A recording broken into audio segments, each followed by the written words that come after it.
On the day the magician decided that Sohrab would have his own room, the historian was listening to BBC radio. We had heard the scratchy voice of a foreign woman talking about Americans when we'd passed by the library earlier. I missed being in the library in the afternoons. The historian was home a lot these days, and I couldn't be with my conquistadors. He didn't let us listen to music anymore, so we hung around and annoyed the magician and our brothers instead. We made a lot of noise, Gloria and I, as we shouted and bumped against each other while pretending to help move Sohrab's things out of Clive's room. "It's not really fair, Ami," Gloria complained.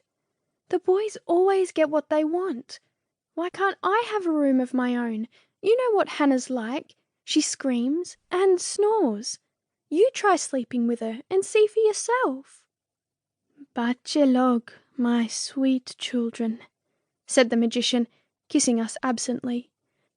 "You know it is an important year for Clive and Sohrab.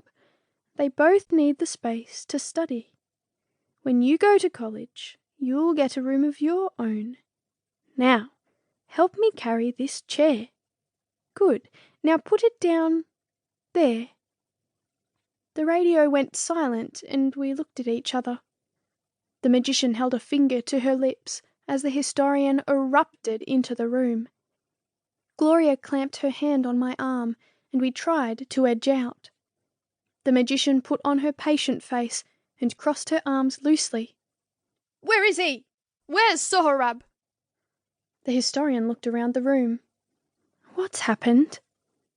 "The revolution, that's what. Those bloody fool mullahs have taken over the country. Oh, for God's sake, don't any of you know what's going on in the world? I'm talking about Iran. Yes, your wonderful Iran. I think we're stuck with our little refugee indefinitely. He can't go back to his bloody country now. They're killing everyone. Thrown out the Shah and declared the place an Islamic Republic. Bloody thugs. And some of the jokers have taken over the American embassy in Tehran. As if the Americans are going to sit and do nothing about that. Mark my words, bloodbath to follow. Too many idiots running these countries. Where's a good dictator when you need one?"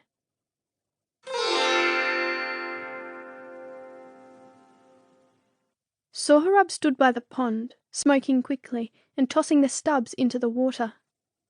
I felt sorry for the turtles that moved slowly through its purple haze and hoped they wouldn't swallow any.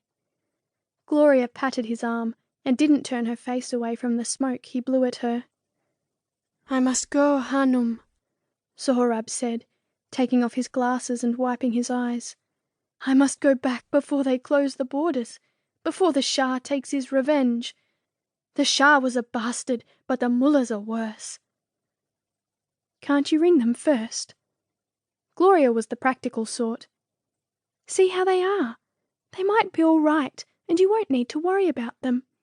Maybe go a little later, when things have settled down. It's dangerous to go when it's so chaotic. I'm sure your parents will be safe. Don't worry."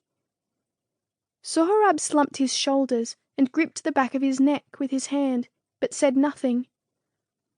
"Are you a refugee now?" I asked, and Gloria pinched my arm.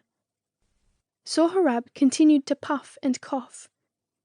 "We are all refugees now, Mariam Azizam." "You can live with us forever, you know that." "Thank you." Sohrab chucked the last cigarette butt into the pond and bowed slightly in our direction. One of the turtles turned over. I reached in and turned him around, watching as he paddled away. He didn't look right. There were lots of turtles here once. Now he had 2, and I had promised to look after them. The pond was full of cigarette stubs, but I couldn't chide Sohrab, not now, when he had just become a refugee.